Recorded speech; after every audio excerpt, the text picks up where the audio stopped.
जय श्री राम मित्रों। आज मैं आपको वाल्मीकि रामायण के अंतर्गत अयोध्या के नागरिकों की उत्तम स्थिति का वर्णन सुनाती हूँ।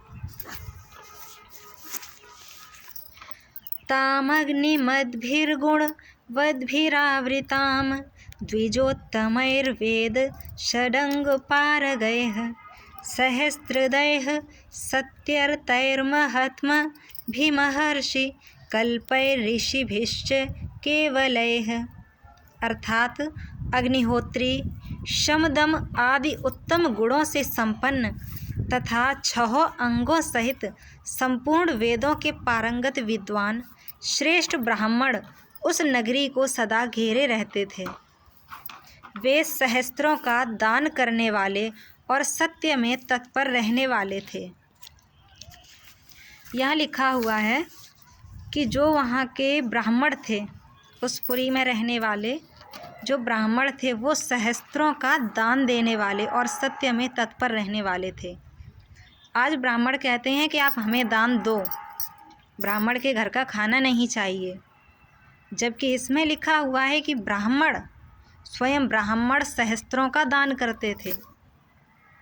तो ये उस समय की रामायण और आज की रामायण जो है उसमें ज़मीन आसमान का अंतर हो गया है। इसलिए आज नई रामायण पढ़ के पंडित लोग कुछ और ही भाषा बोलने लगे हैं। खैर, आगे सुनिए। ऐसे महर्षि कल्प महात्माओं तथा ऋषियों से अयोध्यापुरी सुशोभित थी तथा राजा दशरथ उसकी रक्षा करते थे।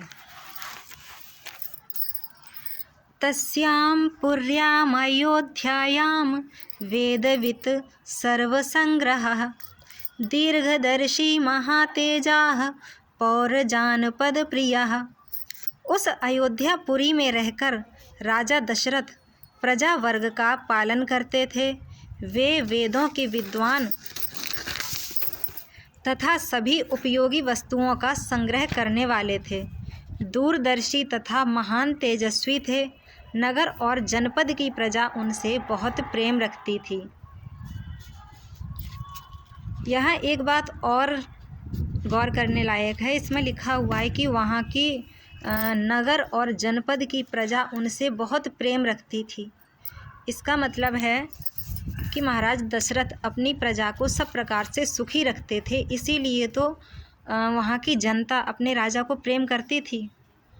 लेकिन तमाम लोग कहते हैं कि उस समय शूद्रों की बहुत ही खराब स्थिति थी। अगर कोई राजा अपनी प्रजा को दुखी करेगा तो क्या प्रजा उससे प्रेम करेगी? नहीं कर सकती।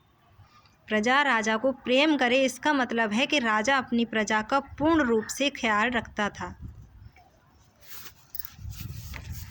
तस्मिन् पुरवरे हृष्टा धर्मात्मनो बहुश्रुताः नराष्टुता धनैः स्वैः स्वैर्लुब्धाः सत्यवादिनः।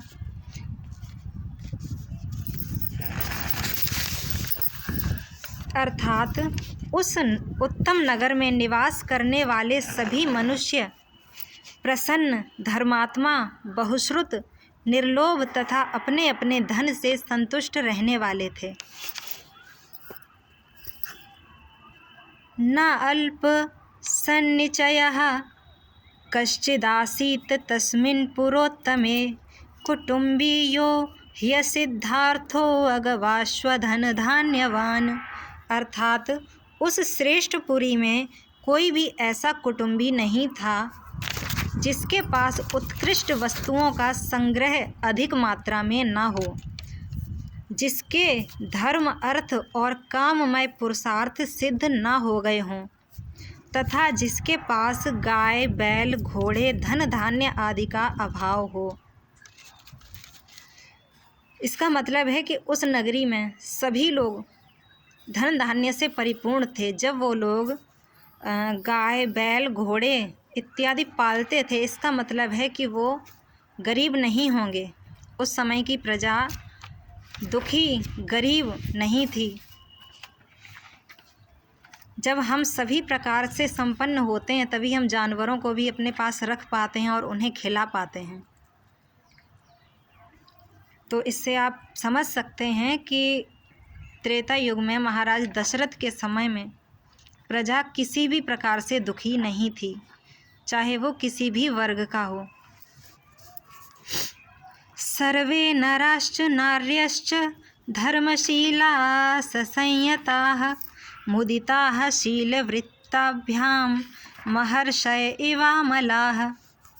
अर्थात वहाँ के सभी स्त्री पुरुष धर्मशील, संयमी, सदा प्रसन्न रहने वाले तथा शील और सदाचार की दृष्टि से महर्षियों की भांति निर्मल थे।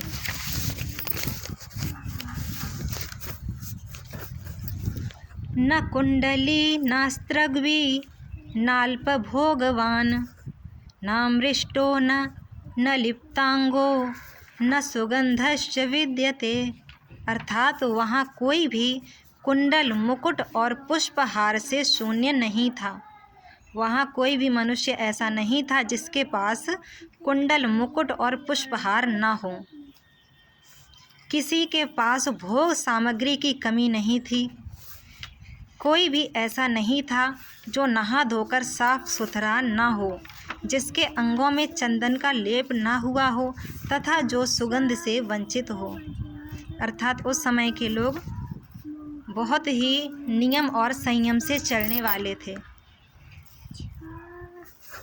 यहाँ लिखा हुआ है कोई भी ऐसा नहीं था जो नहाता धोता ना हो या जिसने चंदन का लेप ना किया हो। इससे आप समझ सकते हैं कि उस समय मनुष्यों की स्थिति कितनी उत्तम थी।